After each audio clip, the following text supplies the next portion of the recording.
मेरा नाम सैम है। मैं पेशे से एक डॉक्टर हूँ। मैं एम्स में अपने रेजिडेंसी के दौरान नाइट ड्यूटी कर रहा था।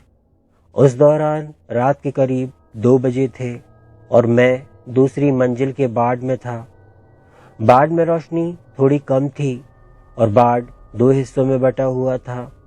इसमें से एक क्यूबिकल आईसीयू था जिसमें 4 बेड थे और चारों बेड पर ही मरीज सो रहे थे। चारों ओर का माहौल बहुत ज़्यादा शांत था। मेरे साथ एक नर्स थी और वो उस समय दूसरे वार्ड में गई हुई थी। मैं नर्सिंग स्टेशन में बैठकर केस की फाइलों में मरीज के नोट्स को पूरा करने की कोशिश कर रहा था।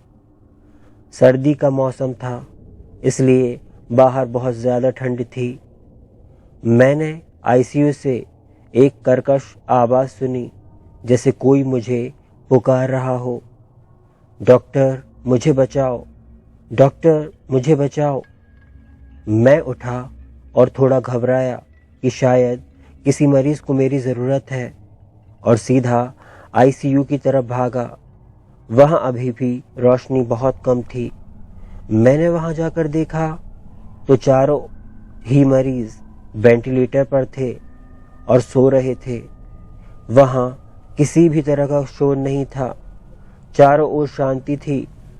मैं ये सब देखकर थोड़ा उलझन में पड़ जाता हूँ, क्योंकि मुझे पता था, मैंने वो आवाज़ साफ साफ सुनी थी कि जैसे कोई मुझे मदद के लिए पुकार रहा हो। पर मैंने सोचा कि हो सकता है ये मेरा वहम हो और मैं वहाँ से वापस अपने काम को पूरा करने के लिए नर्सिंग स्टेशन पर जाने लगता हूँ। मैं अभी कुछ ही कदम चला हुआ होऊंगा कि मुझे फिर वही आवाज़ सुनाई देती है, डॉक्टर मुझे बचाओ। मैं मुड़ता हूँ और सीधा आईसीयू की तरफ भागता हूँ और देखता हूँ कि अब 4 मरीज़ वेंटिलेटर पर थे और उनमें से एक मरीज़ होश में था। वो लगभग 30 साल का एक युवक था जिसे ब्लड कैंसर था, जो वापस उठ गया था। उसके ठीक होने की कोई भी संभावना नहीं थी। मैं आईसीयू में गया और उसे देखा। वो पसीना पसीना हो गया था। वो बहुत ज़्यादा घबराया लग रहा था। उसके चेहरे का रंग सफ़ेद पड़ गया था। उसने मुझे देखा और मेरे हाथों को कसकर पकड़ लिया और मुझसे कहा कि डॉक्टर यहाँ से कहीं मत जाओ, मेरे साथ यहीं रहो, बिल्कुल शांत रहो, कोई शोर मत करो। मैंने जल्दी से उसका ब्लड प्रेशर चेक किया, पर उसकी हार्ट बीट बहुत ज़्यादा थी। बाकी सब कुछ सामान्य था। वो बहुत ज़्यादा घबराया हुआ था, पर मुझे कुछ समझ में नहीं आ रहा था कि आखिर वो इतना डरा हुआ क्यों है। मैंने उससे कहा, सब ठीक है, तुम आराम करो। तब उसने मुझसे कहा कि कुछ भी ठीक नहीं है डॉक्टर, वे आ रहे हैं। तब मुझे उसकी बातें समझ नहीं आ रही थीं। मैंने उससे पूछा, कौन आ रहे हैं? यहाँ कोई भी नहीं है। तब उसने कमरे में बनी खिड़की की ओर इशारा किया, जो आधी खुली हुई थी। उसने कहा, वे 4 लोग हैं। वे बहुत भयानक दिख रहे हैं और मुझसे अपने साथ चलने को कह रहे हैं। वे सब मरे हुए हैं। वे मुझे अपने साथ शामिल करना चाहते हैं। मैं उनके साथ नहीं जाना चाहता। मैं मरना नहीं चाहता डॉक्टर। वे बहुत बुरे लोग हैं। डॉक्टर प्लीज़ मुझे बचाइए। मुझे लगा ये उसका मतिभ्रम है। कैंसर की लास्ट स्टेज पर होने की वजह से वो बहुत दुखी है, इसलिए ऐसी बातें कर रहा है। मैं इतना सोच ही रहा था कि उसने फिर से अचानक मेरी बाहों को पकड़ लिया और बोला, डॉक्टर आप बिल्कुल भी मत हिलना, वो सब आपके बगल में खड़े हैं।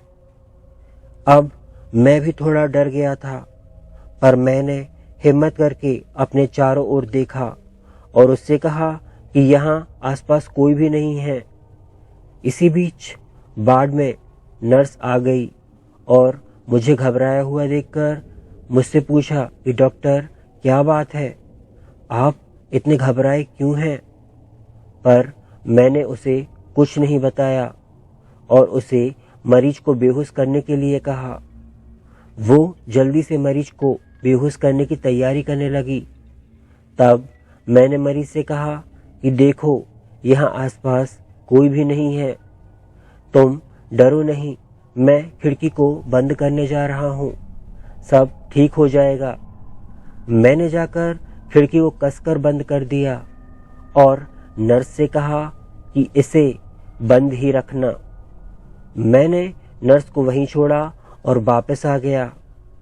अचानक कुछ 3 घंटे बाद लगभग 5 बजे नर्स ने मुझे फ़ोन किया कि उस मरीज की ब्लीडिंग शुरू हो गई है।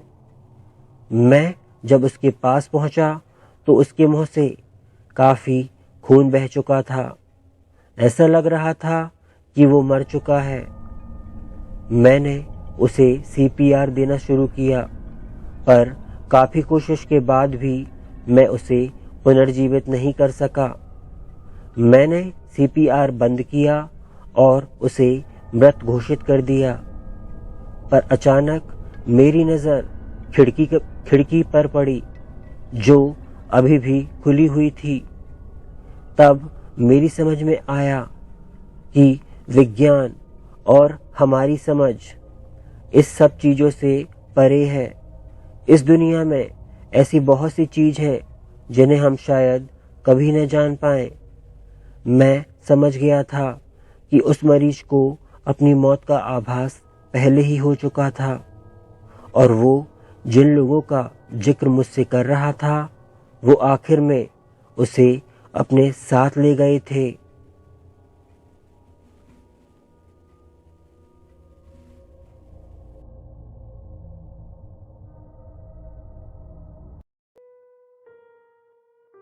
मेरा नाम जेरी है।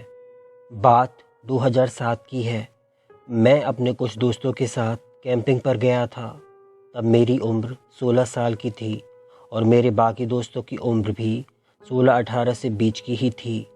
हम सब बच्चों ने एक मज़ेदार कैंपिंग प्लान की थी और हमारे ही एक दोस्त के घर के पीछे वाले जंगल में कैंपिंग की योजना बनाई थी। वहाँ जाकर हमने एक साफ जगह को चुना क्योंकि हम वहाँ पार्टी करना चाहते थे। हालांकि हम में से कोई भी ड्रग्स या सिगरेट वगैरह नहीं पीता था, इसलिए हम अपने साथ इस तरह की चीज़ें नहीं ले गए थे। हमने उस जगह पर 3 अलग अलग टेंटों को स्थापित किया और बीच में आग को जला लिया। हमने वहाँ 4-5 दिन बिताने की योजना बनाई थी क्योंकि हमारी गर्मियों की छुट्टियाँ थीं और हमें स्कूल की कोई भी टेंशन नहीं थी। तब शायद जून का महीना था। हम सभी ने वहाँ जाकर भुने हुए मार्शमेलो और बियर पीकर कुछ मज़े किए। शाम को मैंने कुछ डिनर बनाने का फ़ैसला किया और उसे बनाने बैठ गया। सूरज अब ढलने लगा था और हम सब अच्छा समय बिता रहे थे। लगभग शाम के 7 बजे हमने पास की झाड़ियों में कुछ हिलते हुए सुना। तब मेरे एक दोस्त ने बियर की खाली बोतल झाड़ियों में फेंक दी। तब कोई चीज़ झाड़ियों से निकलकर पेड़ों की तरफ भागती हुई जंगल में कहीं गायब हो गई।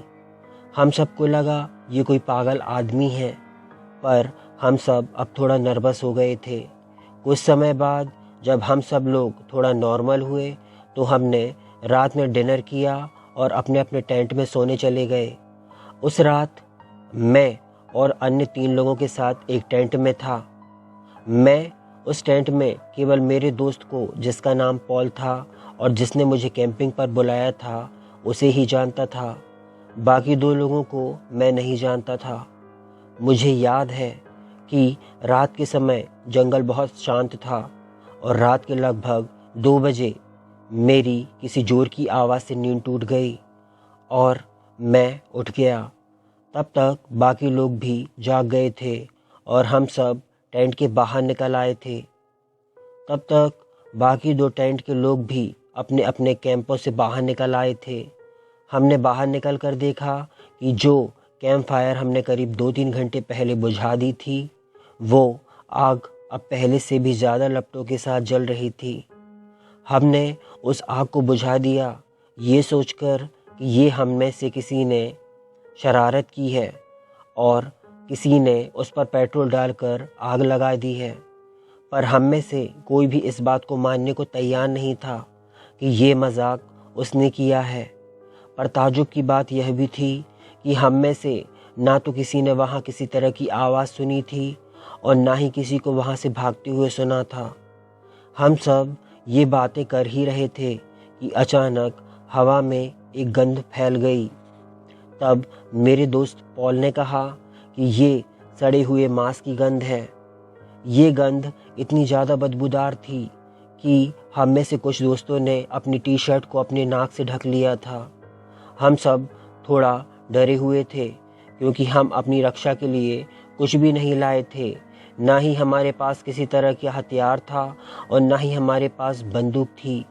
केवल हम में से एक के पास चाकू था। अब हम सब अपने अपने कैंप में वापस आ जाते हैं और सो जाते हैं। अगले दिन हम लोगों ने बहुत मस्ती की और रात होने तक हमारे साथ कुछ भी अजीब नहीं हुआ। अगली रात जब हम सब लोग अपने कैंपों में सो रहे थे तो लगभग 4 बजे जब हम सब गहरी नींद में थे, तब हमारे कैंप के पीछे से आ रही अजीब आवाज़ों से हम जाग गए। अब हम थोड़ा घबराए हुए थे, इसलिए हम उन आवाज़ों को सुनते हुए खामोश बैठे रहे क्योंकि इससे पहले हमने ये आवाज़ कभी नहीं सुनी थी। कुछ देर बाद हमने अपने कैंप से निकलने का फ़ैसला किया और हम चारों अपने कैंप से धीरे धीरे बाहर निकलने लगे। हम में से 2 लोग बाकी के कैंपों में गए और सब लोगों को जगाया और इन आवाज़ों के बारे में बताया। अब बाकी कैंपों से भी लोग बाहर निकल आए थे। हम सब 13 लोग चुपचाप खड़े होकर आवाज़ को तेज होते हुए सुन रहे थे। कुछ समय बाद तक ये आवाज़ आनी बंद हो गई, लेकिन हमारे चारों ओर के पेड़ों से अब भयानक गुनगुनाहट की आवाज़ आ रही थी। तभी हम में से एक, शायद जिसका नाम बैन था, उसकी उम्र शायद 18 साल की थी, वो उन पेड़ों के पास तक जाता है और कहता है, हे, कौन है वहाँ?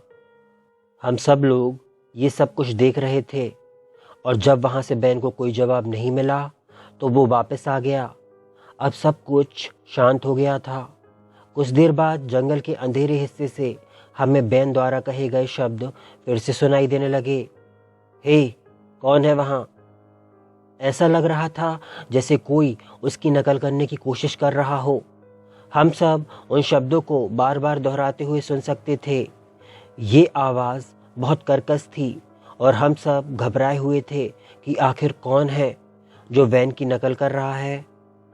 हम सब अपने अपने कैंप में वापस लौट आते हैं, पर डर की वजह से रात भर सो नहीं पाते। अगले दिन हम रात में हुए हमारे साथ अनुभव के बारे में आपस में बात कर रहे थे। तभी हम में से एक लड़के ने कहा कि कल रात जब हम भी आवाज़ें सुन रहे थे तब हम 13 लोग नहीं थे, बल्कि हमारे साथ एक और व्यक्ति था। हम कुल मिलाकर 14 लोग थे। तब हम सब ये सुनकर थोड़ा घबरा जाते हैं और सोचते हैं कि हमारे साथ वो 14वां लड़का कौन था। तब बैन कहता है कि जंगल से मेरा घर पास में है, इसलिए मैं घर वापस जाऊंगा और अपने डैड को अपने साथ यहाँ लेकर आऊँगा। उनके डैड के पास एक शिकारी बंदूक थी और उन्हें इस जंगल का अनुभव हमसे बहुत ज़्यादा था। तब हम में से एक दोस्त बैन के साथ उसके घर गया। पाल और मैं, हम दोनों एक दूसरे से बात कर रहे थे कि शायद अब चीज़ें बहुत ज़्यादा ख़राब होना शुरू हो गई हैं और अब हमें शायद घर चले जाना चाहिए। हम इस बारे में बात कर ही रहे थे कि हमने जंगल के दूसरे हिस्से में बैन को अकेले खड़े देखा। हमने साफ तौर से देखा कि ये बैन ही था जो नीले रंग की हुडी और जीन्स पहने था, वो हमसे लगभग 40 फीट दूर खड़ा हुआ था और सीधा हमें ही देख रहा था। हम सब जानते थे कि बैन के घर तक जाने में लगभग 25 मिनट का समय लगता है, पर बैन को अभी गए हुए सिर्फ 5 मिनट ही हुए थे और वो इतनी जल्दी वापस कैसे आ सकता था।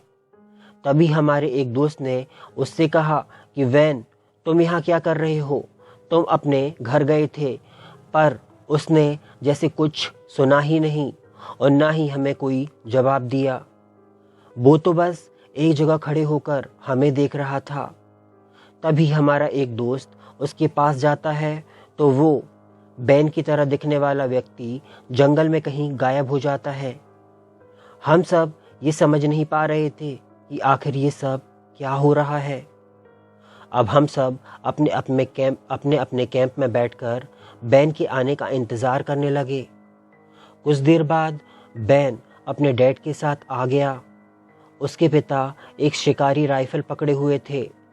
बैन ने हमें बताया कि जब वो अपने पिता के साथ वापस आ रहा था तो उसने जंगल में कई तरह की आवाज़ों को सुना और उसे लगा जैसे पूरे रास्ते कोई उन पर नज़र रखे हुए है और उन्हें देख रहा है। तब पॉल ने बैन के पिता से कहा, हमने कुछ देर पहले एक बैन के ही तरह दिखने वाले व्यक्ति को जंगल में देखा था। तब उसके पिता जंगल की उस ओर अपनी राइफल लेकर जाते हैं और जब उन्हें वहाँ कुछ नहीं मिलता तो वे वहाँ से वापस आ जाते हैं। रात में बैन के पिता ने बैन के ही टेंट में सोने का फैसला किया। ये हमारी यहाँ तीसरी रात थी और यह वास्तव में बहुत डरावना था। हम सभी 4 लोग जो एक टेंट में थे आसपास की हर आवाज़ों को ध्यान से सुन रहे थे। मेरा दोस्त पॉल सबसे ज़्यादा डरा हुआ लग रहा था। उसकी आंखों में एक अजीब सा डर था और वो पसीने से तरबतर हो गया था। मेरे बहुत पूछने पर कि आखिर वो इतना डरा हुआ क्यों है, उसने बताया कि जब हम 4 लोग कैंप फायर के पास बैठे हुए थे तो उसने जंगल के अंधेरे हिस्से में एक आकृति को देखा था जो बिल्कुल किसी बकरी की तरह लग रही थी, लेकिन उसके हाथ और पैर इंसान की तरह थे। तब मैंने उससे कहा कि अब हमें डरने की कोई बात नहीं है क्योंकि बैन के डैड अब हमारे साथ हैं। लगभग रात के 2 बजे हम सब सोने की तैयारी कर रहे थे कि हमने सुना जैसे जंगल में कोई कह रहा हो, हे, कौन है वहाँ? ये बिल्कुल वैसे ही आवाज़ थी जो पिछली रात बैन ने कहा था। यह उसकी हूबहू नकल थी। अब ये सब कुछ सुनकर बैन के डैड और हम सब अपने अपने कैंपों से बाहर निकल आए थे। बैन के डैड ने ये पता लगाने की कोशिश की कि आवाज़ कहाँ से आ रही है और फिर उस तरफ के पेड़ों की ओर गोली चला दी। बंदूक से निकली गोली की आवाज़ इतनी तेज़ थी कि जंगल में इसकी आवाज़ गूंज गई। इसके ठीक बाद हमने जंगल से किसी चीज़ की बहुत डरावनी आवाज़ सुनी। ये आवाज़ इतनी खौफनाक थी कि हम सब इसे सुनकर डर गए।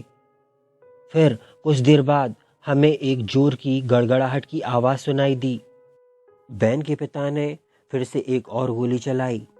तब हमने देखा कि बैन के डैड आखिर किस चीज़ पर गोली चला रहे हैं और फिर हमने जो देखा उससे तो हमारी रूह कांप गई। हमने देखा वहाँ एक आकृति है जो शायद 8 फीट की थी, बिल्कुल किसी बकरी के जैसे दिखने वाली और शरीर किसी इंसान की तरह। उसकी लाल लाल आँखें अंधेरे में चमक रही थी। ऐसा लग रहा था जैसे गोली सीधा उसे ही लगी हो। पर ये जो कुछ भी था हिला नहीं, बस वहाँ से नीचे झुका और जंगल में कहीं गायब हो गया। जब सब कुछ शांत हो गया तो हम सब अपने अपने टेंट में आ गए। कुछ देर बाद हमें हमारे टेंट के पीछे से किसी के रोने और कराहने की आवाज़ सुनाई दी। अब हम चारों जो एक टेंट में थे बहुत ज़्यादा डरे हुए थे। तभी हमने देखा कि ये चीज़ हमारे टेंट के पास आती है और टेंट की जिप को खोलने की कोशिश करने लगती है। तब पॉल डर की वजह से जोर जोर से चिल्लाने लगता है कि कौन है वहाँ, भाग जाओ यहाँ से। तब ये चीज एक कर्कश आवाज करते हुए अंधेरे जंगल में कहीं गायब हो जाती है। कुछ देर बाद जब सब कुछ दोबारा से शांत हो जाता है तब हम सब लोग सो जाते हैं। लगभग 4 बजे मुझे डर की वजह से टॉयलेट जाने की ज़रूरत महसूस होती है। मैं अब इस पर कंट्रोल नहीं कर पा रहा था। तब मैंने फैसला किया कि मैं टेंट की जिप को खोलकर अपना काम कर लूँगा। मैंने अपनी टॉर्च ली और दरवाजे की तरफ टॉयलेट किया और जब मैं वापस टेंट की जिप को बंद करने लगा तब मैंने देखा कि सामने वाले टेंट के पास कोई खड़ा हुआ है और सीधा मुझे ही देख रहा है। मैंने जल्दी से अपनी टॉर्च उसके ऊपर मारी तो मैंने देखा कि वहाँ पॉल खड़ा हुआ है।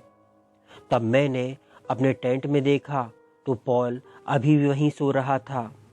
मैं समझ नहीं पा रहा था कि आखिर दो पॉल आखिर कैसे हो सकते हैं। मैंने जल्दी से पॉल को जगाया और उसे बताया कि उसका हमशक्ल हमारे सामने वाले टेंट के पास खड़ा हुआ है। पर जब हमने दोबारा वहाँ देखा तो वहाँ कुछ भी नहीं था। अब चीज़ें बहुत बिगड़ती जा रही थीं, इसलिए हमने फैसला किया कि अब हम यहाँ से अपने अपने घर चले जाएंगे। अगली सुबह हमने पैकअप किया और हम चले गए। ये सब कुछ बहुत डरावना था। इसके बाद भी मैंने कई बार कैंपिंग की है, पर उस जंगल में मैं दोबारा कभी नहीं गया और ना ही कभी दोबारा जाना चाहूँगा।